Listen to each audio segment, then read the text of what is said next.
अंगिरा!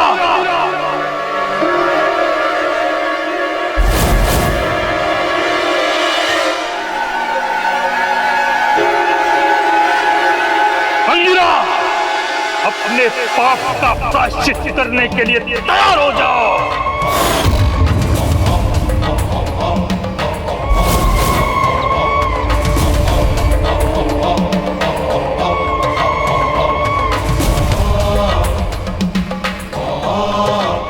अब तो केवल प्रभु हनुमान ही मेरी रक्षा कर सकते हैं। प्रभु रक्षा कीजिए प्रभु।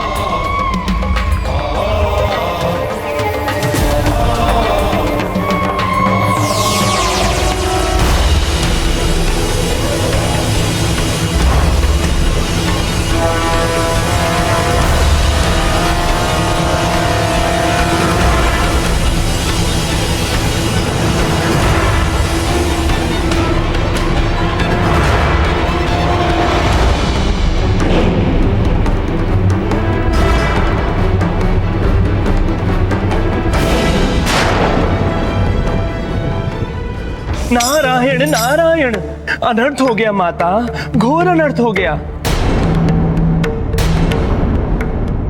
भद्रासुर ने ऋषि अंगीरा का भक्षण कर लिया है तथा अब वे उसकी जठाराग्नि की भीषण अग्नि में जलकर भस्म हो जाएंगे। माता,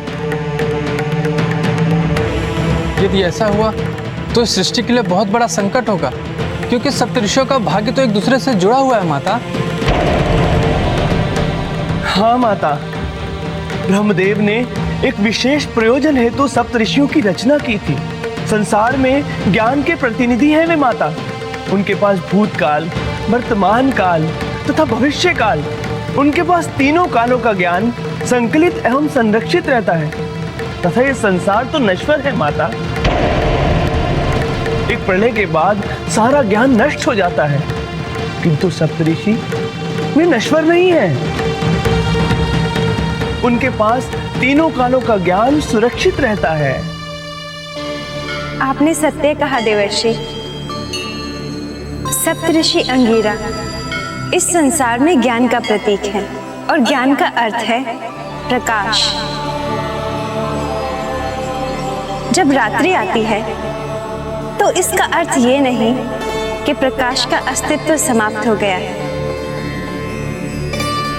केवल कुछ समय के लिए अंधकार होता है, तत्पश्चात पुनः प्रातःकाल का आगमन होता है और अंधकार समाप्त हो जाता है।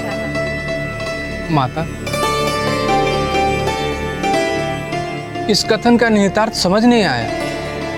देव कुबेर, मेरे कथन का अर्थ ये है कि जिस प्रकार अंधकार का नाश हो जाता है, उसी प्रकार भद्रासुर का भी विनाश हो जाएगा और सप्तऋषि अंगीरा का जीवन सुरक्षित हो जाएगा।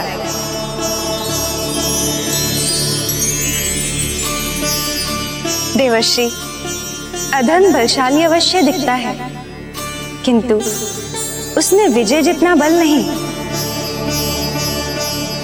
अधर्म का अंत सुनिश्चित है। नारायण नारायण, समझ गया माता, सब कुछ समझ गया।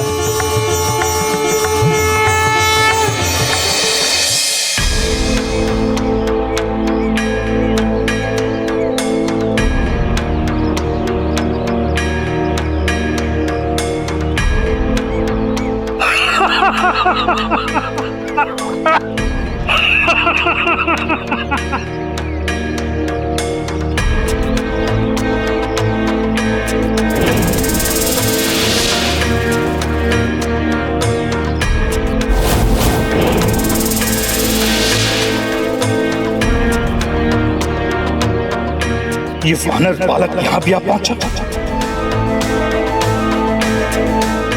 यदि इसे पता चल गया कि मैंने अंगीरा को अपने उधरस्त कर रखा है, तो मुझे मार कर अंगीरा की रक्षा कर लेगा। मैं इसकी शक्ति के सामने टिक नहीं पाऊंगा, इसलिए मुझे इससे बचकर निकलने के लिए छल का सहारा लेना पड़ेगा। प्रभु रक्षा कीजिए, मेरी रक्षा कीजिए प्रभु। रक्षा कीजिए।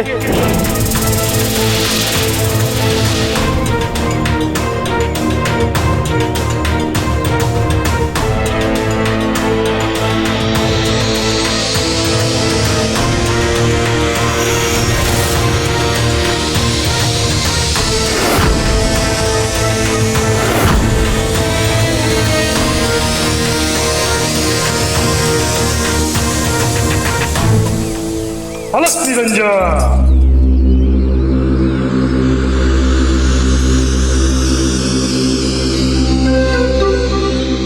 वानर बालक, इस सघन वन में तुम किसे खोज रहे हो? ऋषिवर, मैं एक ऋषि को खोज रहा हूँ। आपने क्या देखा है उन्हें? नहीं वानर बालक, यहाँ तो कोई नहीं आया। किंतु असुर से जीवन की रक्षा के लिए वो आए तो इसी ओर थे। यही कहीं होना चाहिए उन्हें। पुत्र आश्वस्त रहो, इधर कोई नहीं आया। प्रभु, प्रभु, प्रभु। ये आवाज। आपने कुछ कहा क्या? हाँ, अभी प्रभु के भजन सुमिरन का समय हो गया है ना। मैं इस एकांत निर्जल स्थान पर प्रभु की भक्ति करने जा रहा हूं। तुम भी अब लौट जाओ। अलग निरंजन।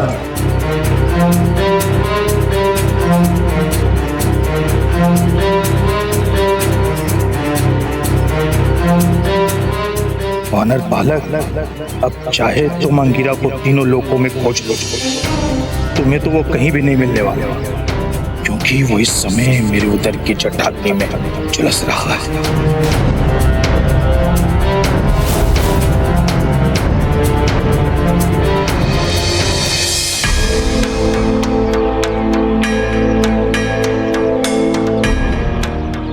किंतु ऋषि अंगिरा आए तो इसी वन में थे, फिर कहाँ चले गए? और इस निर्जन वन में ये अकेले ऋषि? मेरा विवेक कह रहा है कि स्थिति शंकास्पद है, और मुझे ऐसा भी आभास हुआ था जैसे उसके मुंह से ऋषि अंगिरा के स्वर आए हो। अवश्य ही कोई बात है। कहीं ये कोई मायावी असुर तो नहीं जिसने ऋषि अंगिरा को भ्रष्ट कर लिया हो? मुझे सत्य का पता लगाना होगा, तथा यदि ऐसा कुछ है तो ऋषि अंगिरा की रक्षा करनी होगी, अन्यथा अनर्थ हो जाएगा। ऋषि अंगिरा सप्त ऋषियों में से एक हैं, जिनका सृष्टि की व्यवस्था को संतुलित रखने हेतु सुरक्षित रहना अति आवश्यक है। साधु, मुझे तुमसे सत्य जानना भली भांति आता है।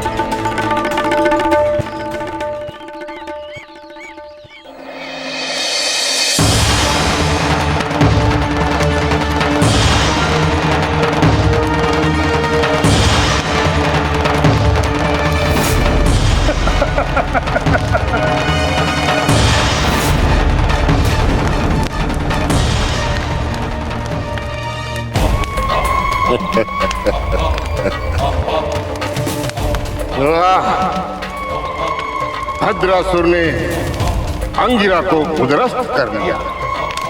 अब अंगिरा उसी प्रकार भद्रासुर की जठार अग्नि में जलता रहेगा, जिस प्रकार मैं अपने प्रतिशोध की अग्नि में जलता रहा। सच्चे अर्थों में अब अंगिरा का प्रायश्चित पूरा होगा। मेरे प्रतिशोध रूपी यज्ञ की पूर्ण आहुति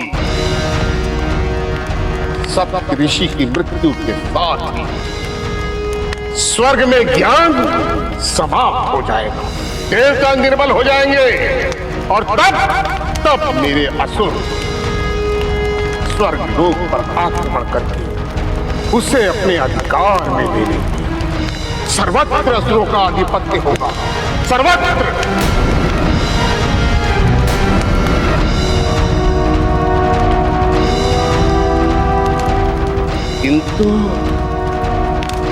किंतु मैं इस रुद्रावतार का क्या करूं?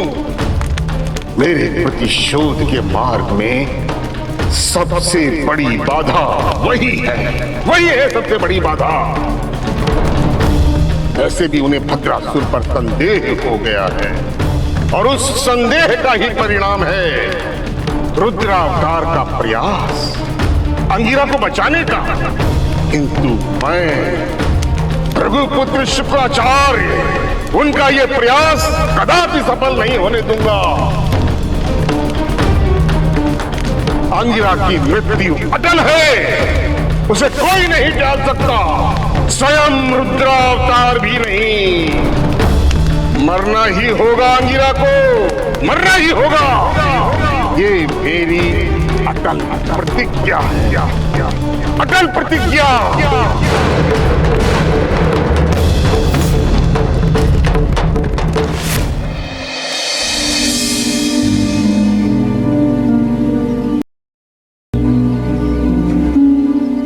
मैंने संपूर्ण वन देख लिया, किंतु ऋषि अंगिरा मुझे कहीं भी नहीं दिखे। कहाँ हो सकते हैं वे? जबकि उनके पद चिन्ह से तो यही संकेत मिलता है कि वो इसी वन में आए हैं, और वो इस वन से तो बाहर गए नहीं हैं, क्योंकि इस वन से बाहर जाने के उनके पद चिन्ह तो है ही नहीं। तो इसका अर्थ ये हुआ कि ऋषिवर यही वन में है। तो इसका अर्थ ये हुआ कि ऋषिवर यही वन में है। प्रभु प्रभु प्रभु, आपने कुछ कहा क्या? हाँ, अभी प्रभु के भजन सुमिरन का समय हो गया है ना। मैं इस एकांत निर्जल स्थान पर प्रभु की भक्ति करने जा रहा हूँ।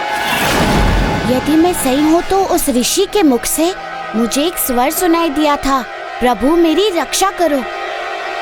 नहीं, ऐसा तो नहीं। वे स्वर उस ऋषि के उदर से स्वयं ऋषि अंगिरा के थे। अब इस सत्य में संदेह का कोई स्थान नहीं है। पूर्ण विश्वास के साथ मैं कह सकता हूँ कि उस ऋषि के उदर में अवश्य ही कोई सच्चाई छिपी हुई है, और वो सच्चाई है ऋषि अंगिरा को ग्रस्त कर लेने की। सच्चाई बाहर निकालने के लिए मुझे ऋषि के मुख में कुछ भोजन डालना होगा, और इसके लिए मुझे कुछ फल की व्यवस्था करनी होगी, ताकि उस झूठे ऋषि का मैं सच्चा और असली रूप जान सकूं।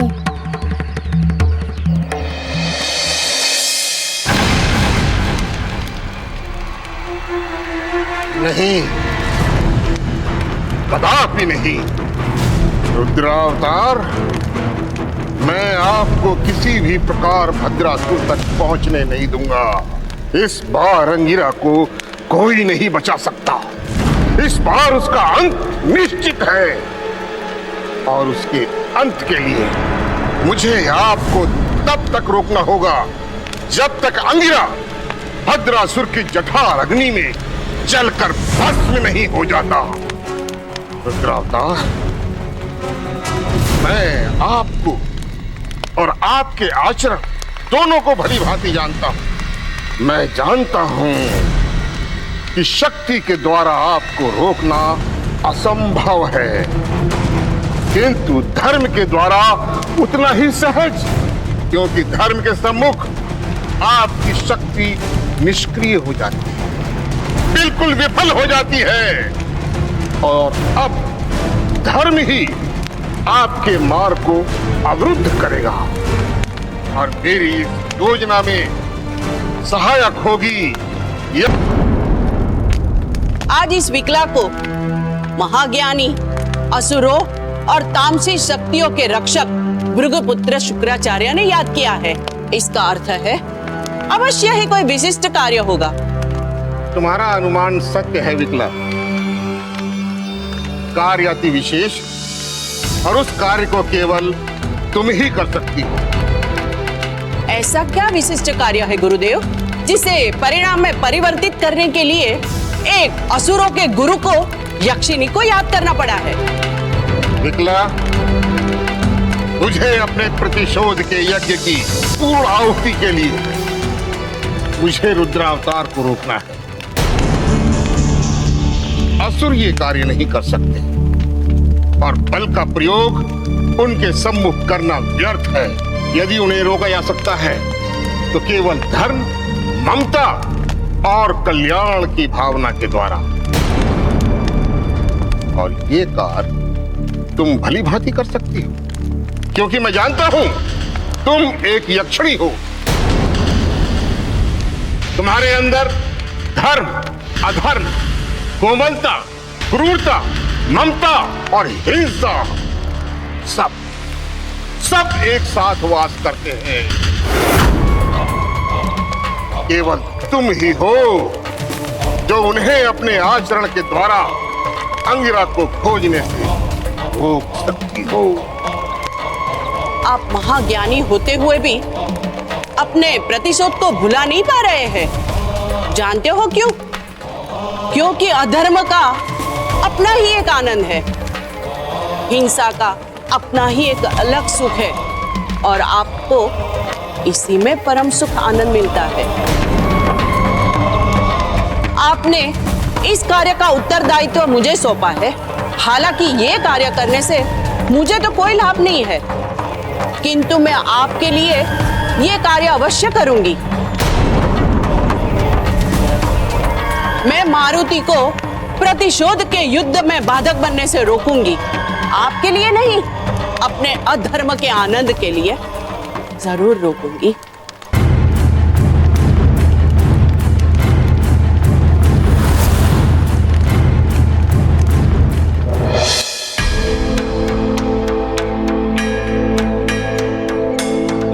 वे ऋषि नहीं, असुर है, असुर। उसकी जठारग्नि इतने फलों से तो शांत नहीं होगी। मुझे अभी उसके लिए और फल एकत्रित करने होंगे। उद्दंड बालक,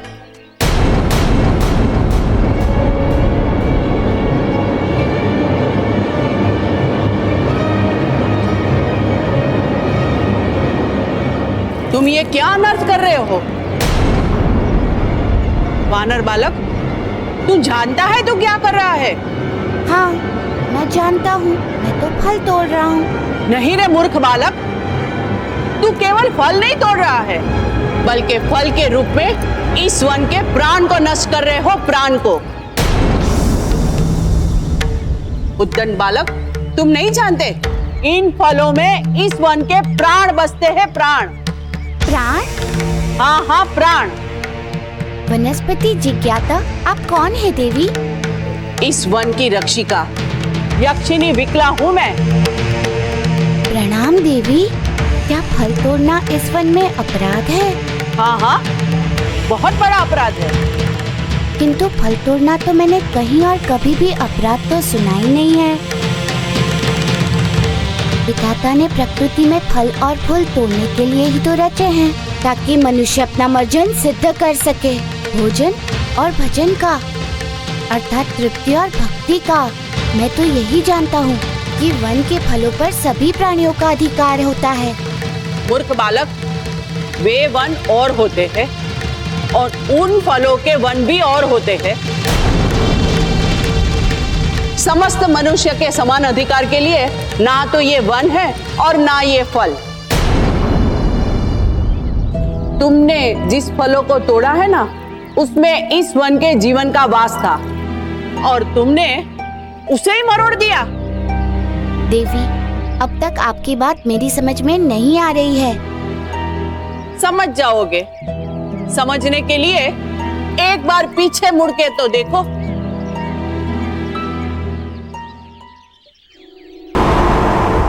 प्रभु, रक्षा कीजिए। मैं चल रहा हूँ प्रभु, असहनीय ताप में चल रहा हूँ। प्रभु, मेरी रक्षा कीजिए। अलग निरंजन। ऋषि अंगिरा, तुम्हारे चित्कार और क्रंदन का यहाँ कोई प्रभाव नहीं होने वाला है, क्योंकि तुम्हारे स्वर को मेरे बाहर कोई नहीं सुन सकता है। अब संसार में ये कोई भी नहीं जान पाएगा कि तुम कहाँ हो। तुम अपनी रक्षा के लिए जिस प्रभु को पुकार रहे हो, वो भी नहीं जान सकता। इसलिए व्यर्थ की चित्कार मत करो। शांति से मेरी जठराग्नि की अग्नि का आनंद लो, क्योंकि केवल वही तुम तक पहुंच सकती है, मृत्यु की डोली के साथ। तुम्हारा अंत और उधर गुरुदेव शुक्राचार्य के प्रतिशोध का अंत। अलख निरंजन!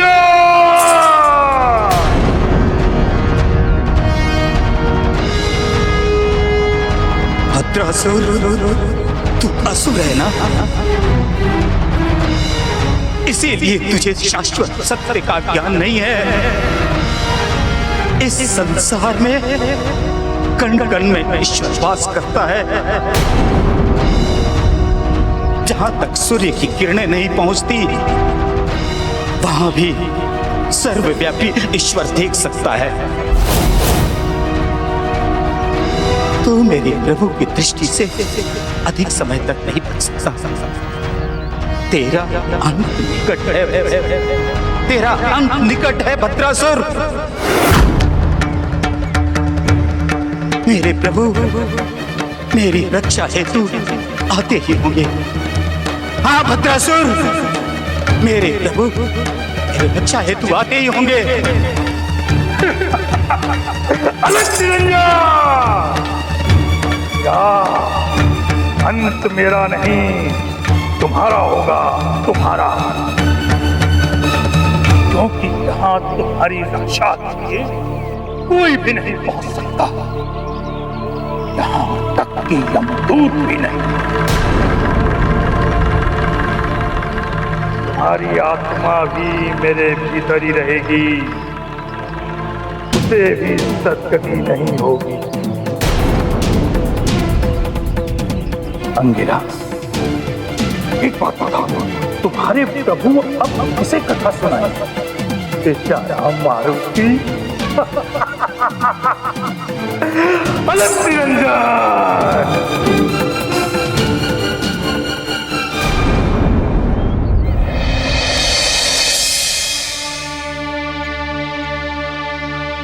देखा देखा तुमने कितना बड़ा अनर्थ किया।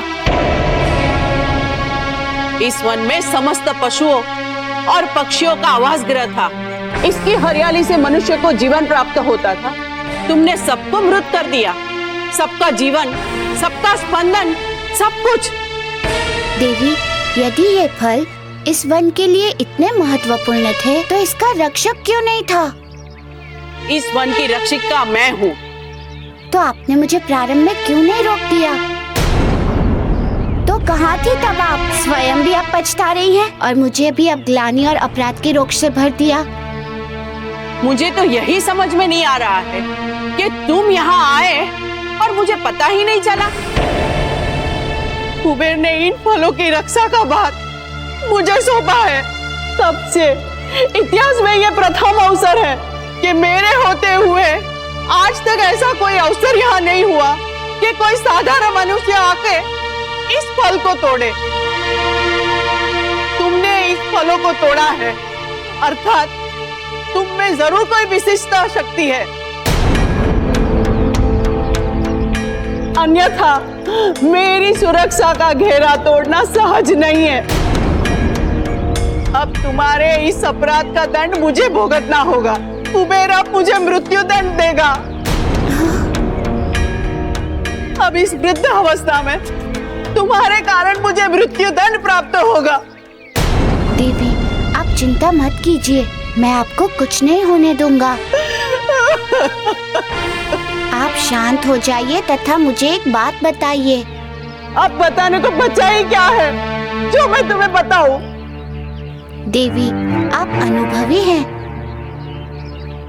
आप जानती होंगी कि हताशा और निराशा समस्या को और गहन कर देती है, समाधान को निगल जाती है। आप शांत हो जाइए तथा मेरे प्रश्नों का एक उत्तर दीजिए। इस वन को पुनः जीवित करने का उपाय क्या है? कोई ना कोई उपाय तो अवश्य ही होगा। मुझे आप वो उपाय बताइए। मैं आपको वचन देता हूँ कि मैं आपके इस वन को पुनः हरा भरा कर दूंगा। वानर बालक, इस वन को पुनर्जीवित करने का बस एक ही उपाय है। इस वन के लिए मरुभूमि प्रदेश जाकर वहां का जल लाना होगा। केवल उस जल से ही ये वन हरा भरा हो सकता है।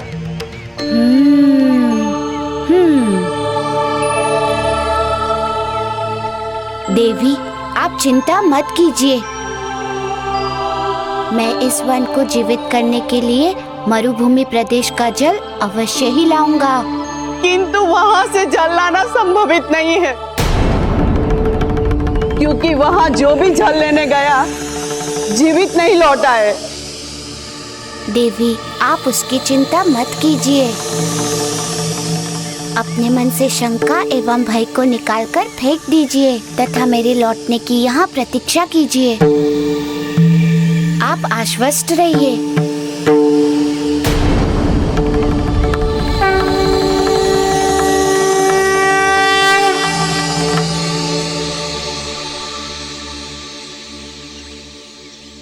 मारुति, मरुभूमि के प्रदेश से आज तक कोई लौट कर नहीं आया है, तो तू क्या लौटेगा?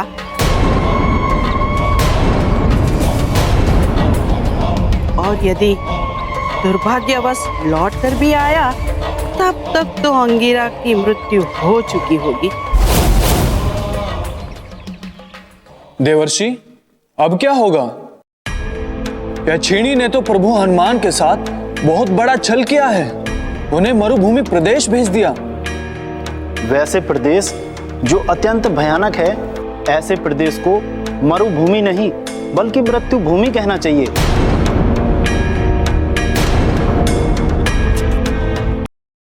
कोई प्रतीक ही नहीं होता। हाँ देवर्षि, मरुभूमि प्रदेश जहाँ एक तिनका तक नहीं होता, वहाँ प्रभु हनुमान को जल कहाँ से प्राप्त होगा? रेत में जल कहाँ से होता है? नारायण नारायण। देवो, इस बात की चिंता तो मुझे भी है कि मरुभूमि प्रदेश में जल नहीं होता, केवल मृग मरीचिका होती है, जिसके कारण जल होने का भ्रम होता है। हम व्यक्ति उसके पीछे भागता रहता है व्यर्थ। उस यक्षिणी ने बड़ी ही चतुराई से अपने उद्देश्य को साधा है देवों। प्रभु को छल से मरुभूमि प्रदेश भेजने के पीछे उसकी यही तो मंशा थी कि प्रभु का अधिक से अधिक समय वहां जल खोजने में लग जाए। हम इधर ऋषिवर अंगीरा के जीवन की रक्षा असंभव हो जाए। विकला बड़ी ही घातक यक्षिणी है देवों। अब आगे क्या होने वाला है किसी को क्या पता।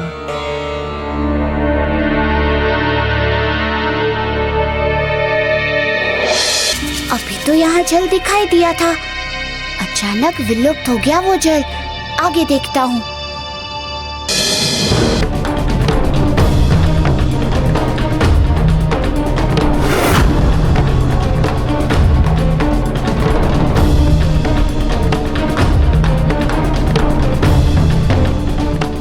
मारुति, यह रेत है, रेत, मरुभूमि की रेत। इसकी यही तो विशेषता है कि जो जितना ही इससे बाहर निकलने की चेष्टा करता है, वह उतना ही इसमें धंसता चला जाता है। जैसे कि अब तुम इस रेत से कभी भी बाहर नहीं आ पाओगे। समाधि बन जाएगी तुम्हारी इस मरुभूमि में। ये रेत तो किसी दलदल से भी अधिक भयानक है। जितना ही इससे निकलने के लिए बल प्रयोग कर रहा हूँ, उतना ही इसमें धंसता चला जा रहा हूँ।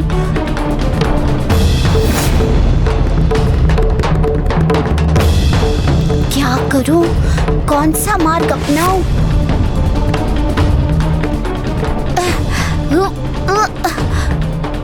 किंतु इस मरुभूमि की रेत के सागर से बाहर निकलने के लिए मुझे कोई ना कोई जुगाड़ तो करनी ही होगी, अन्यथा मैं संपूर्ण धंस जाऊंगा।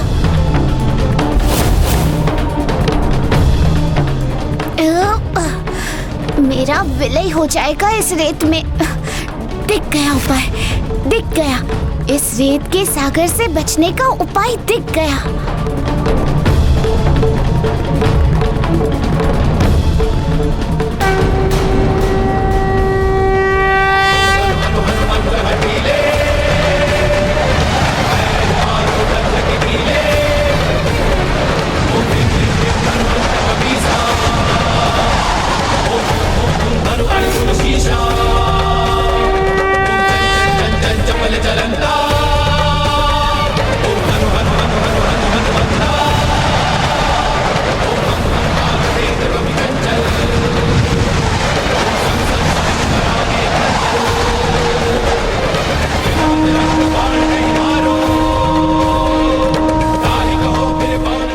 इस घटना का अर्थ हुआ कि इस मरुभूमि में ऐसे दलदल स्वरूप स्थल और भी होंगे जिनसे मुझे बचते हुए जल को खोजना होगा।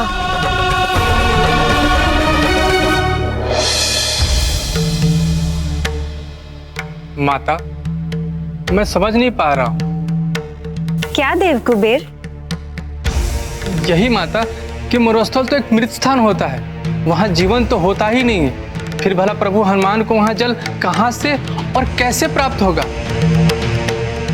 प्रभु हनुमान तो अपने वचन पर अडिग रहने वाले हैं और वो बिना जल लिए वहाँ से लौटेंगे नहीं। ऐसी स्थिति में ऋषि अंगिरा का जीवन तो संकट में पड़ जाएगा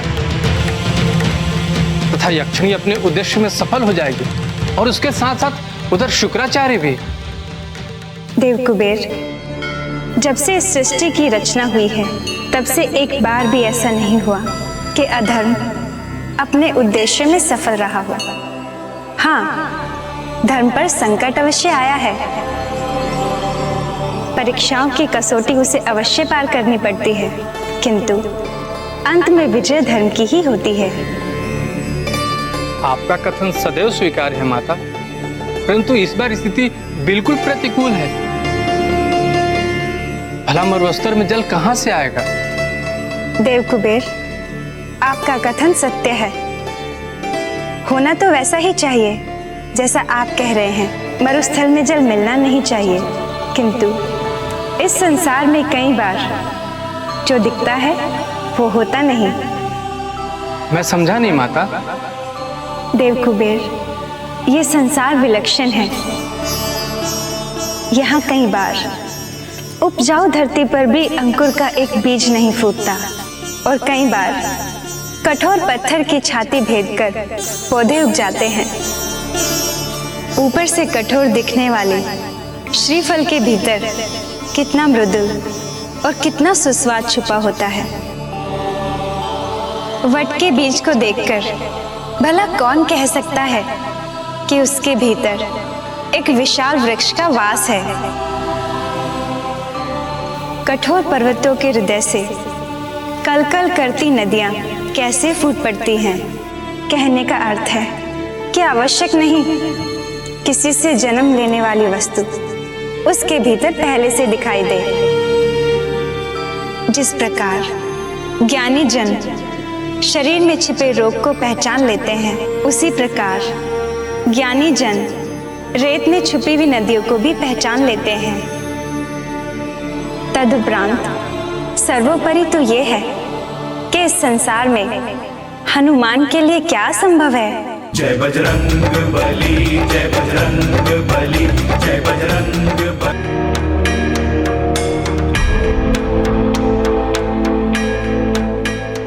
वानर बालक, तुम इस मरुस्थल में जीवन भर भी घूमते रहोगे तब भी तुम्हें यहाँ जल तो क्या, जल की एक बूंद तक नहीं मिलेगी,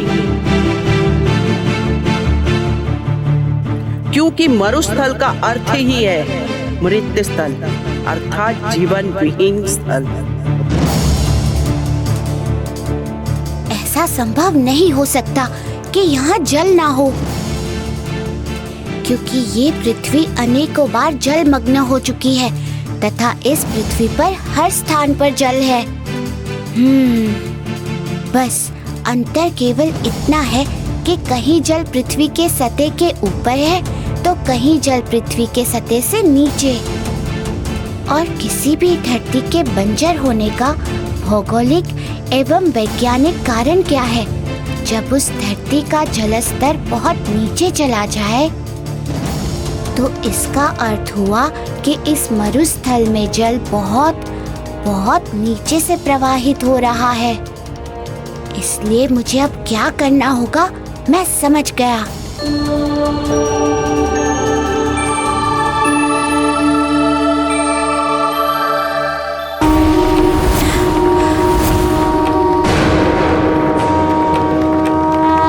नहीं जानत है जग में कभी संकट मोचन नाम तिहारो। जय जय जय बजरंग बली, जय जय जय बजरंग बली।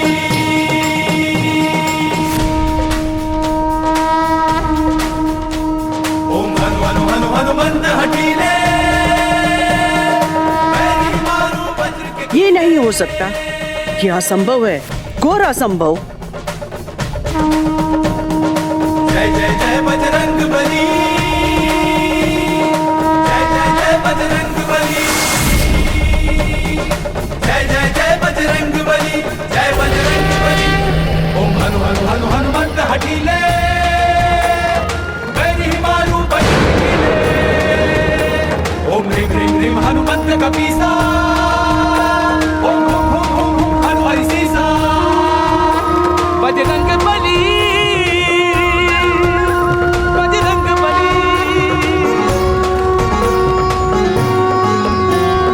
जय जय जय बजरंग बली, पवन पुत्र बजरंग बली, अंजनी पुत्र बजरंग बली, गैरवे रुद्र बजरंग बली, जय कपीस बजरंग बली, महावीर बजरंग बली, रामदूत बजरंग बली। अब मुझे शीघ्र ही उस वन प्रदेश को लौटना होगा ताकि इस जल से मैं उस वन को पुनः जीवित कर सकूं, उसे हरा भरा कर सकूं।